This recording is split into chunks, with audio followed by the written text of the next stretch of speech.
Hi guys, welcome to another unboxing. CPU coolers.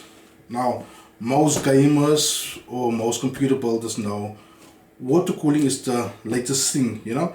If you want your PC to really look good, most people go for water cooling.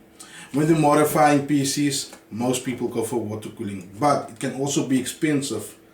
But then again, the Asian or mostly the Chinese that making somewhat reliable water cooling kits, which costs most of the time, not all the time, but most of the time, somewhat much less than the name brands like Thermaltake, Cooler Master, Corsair. But yeah, but they still, for the simple PC builder, which is more convenient, but with water cooling comes a lot of maintenance, checking, if you don't have any leakage, bending pipes, especially maybe when you're making a custom build. But with CPU coolers, it's always the simplest when it goes to just a normal heatsink. You put it in, a little thermal paste, and you're done. But let's get all to CPU coolers. This is an old CPU cooler. I think it was released by Thermaltake. Still in the box, bought it, never used it because, as you can see in the back of this PC, I'm still using one.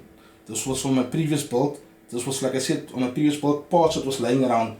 A DDR3 board, and yeah, so I just decided just to not let the part lay around and make, build a PC out of the parts.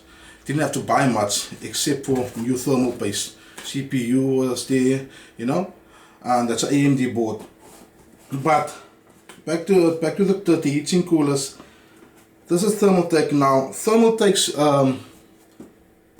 take on this in 2013, 2012, around about there, if I'm getting the dates right, was the CPU cooler is also a RAM cooler. That's why you got the extra fan here. So this part covers your RAM. But the problem with this was you couldn't buy the high fin RAMs. You get this at that time. The high fin RAMs were very popular, and it couldn't fit under this. So you had to fit in your normal standard RAM that will fit underneath this fan. And the thing about this CPU cooler, it works on almost any AMD socket, but it only works on the old, I mean really old, Intel motherboard. That's the one. Where's it specs? That was the one before the 1355 circuit board. Yeah, the LG775 Intel board, and we all know that board is ancient,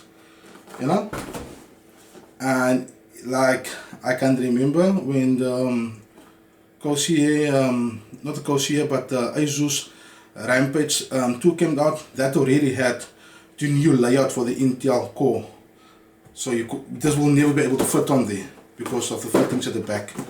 I think you can buy an adapter kit, but I'm not sure. With this one, in my personal opinion, this is unboxing, but I did test one out previously. The cooling, I would say, isn't recent, and I think people will be happy with this cooler. First of all, in my eyes, it's a budget cooling system, a CPU cooler, because you can pick it up depending where you buy it. Of course, there's some people selling it for $60, some selling it for $65, some selling it for $40, some selling it for $50. So it depends where you buy it. But the standard price for this is, which I checked, is for about $40, $40. Unless you buy it somewhere which send it free to you, but depending where you buy it. And that's from Cooler Master, as you guys can see. That's from Cooler Master. This is the RGB fan. With this fans was just, your red and blue light that goes on when your computer switches on. And with this fan, will be good when you have a RGB fans installed in your computer, because it got all the effects that the RGB fans have: smooth, flashing, and all the colors that goes with it. And I saw a lot of people on the reviews call this the flying saucer CPU cooler, and you guys will see why they say that. Okay, it comes with a little foam plastic over your CPU cooler. Let's take it out. CPU cooler. And then of course your phone. Let's just first see what's in the box. Nice thing about Cooler Master, they give you everything, even some thermal paste. Let me just open that. Now this is your fitting, as you can see, standard fitting, you know. Here it's written on the fitting right there, Intel. So that's for your Intel fittings. And this you just goes at the back of the motherboard. You know, with your hinges and your fittings here. We've got different sizes here. Also, this is your RGB controller. So what happens is, you just plug your little 4-pin connector in here, like so. And that, I'm just take the plastic off here, so you guys can see. And also show you guys why it's called the alien or UFO. It does actually look like a UFO. And this little line here also lights up, which I find very nice. So yeah, so you got one 4-pin cable for your motherboard as per normal from a CPU cooler. And then here is where your controller go in. Also got its own power plug. Okay, so all you do is you plug it in and you're good to go. So the setup is just quite simple. It's just one plug you have to plug in. You can also remove the whole cable from it and not use your RGB. That I also discovered. Here's your screws for the motherboard when you install the fitting. You get 4 of them. Just standard screws.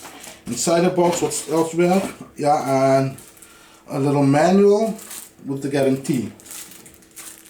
And you get in the box. Let me get back to this. Here you can see it's got all your nuts, fittings, Cooler Master, if you guys can see that, thermal paste.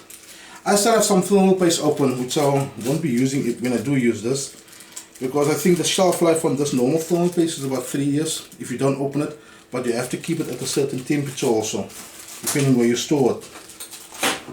So what I'm going to do now for you guys is, I'm going to pause this video, I'm going to plug in this with the computer at the back so we can see how the lightning works and how the switch works. Okay, so give me 1 second and I'll get back to you guys about how it works.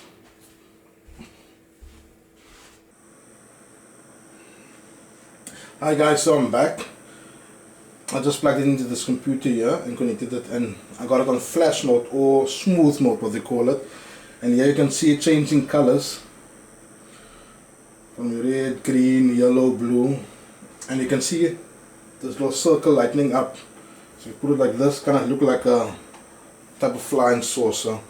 Then you got your control button here, of course, and here by your control button, your first button would then be, let me just check, turn it around. Yeah, so here, this one makes the fan go a little slower, more slower, and then it goes fast again. Here, you got your normal color change. So let me just put it back. That's the flashing part, but it only flashes in red and then green, and then it flashes back to blue. You press it again, it goes in your fade mode, fading in, fading out, and that's your white color, and that's back to flash. Okay, and here you can change it to a color completely. Let me just get it back here. Yeah, so it's like I said, you control it with a little controller they give to you. The thing is, you have to set the controller out of the box somehow. So maybe if you have water cooling or whatever box you have, or if you have to modify a hole, but the controller needs to be outside, because unfortunately the controllers connect to the cable itself. So maybe a little Velcro, you put it next to your PC and you can have the controller right there by changing the colors, you know, by your hand. Yeah, so that is the what is this? The Cooler Master G100 CPU cooler. And as always, you guys can subscribe to my channel if you like, and wait till I do another unboxing. You can also give any comments related to this issue and tell me what you think of the video. or if you liked the video or didn't like the video. Till next time, guys.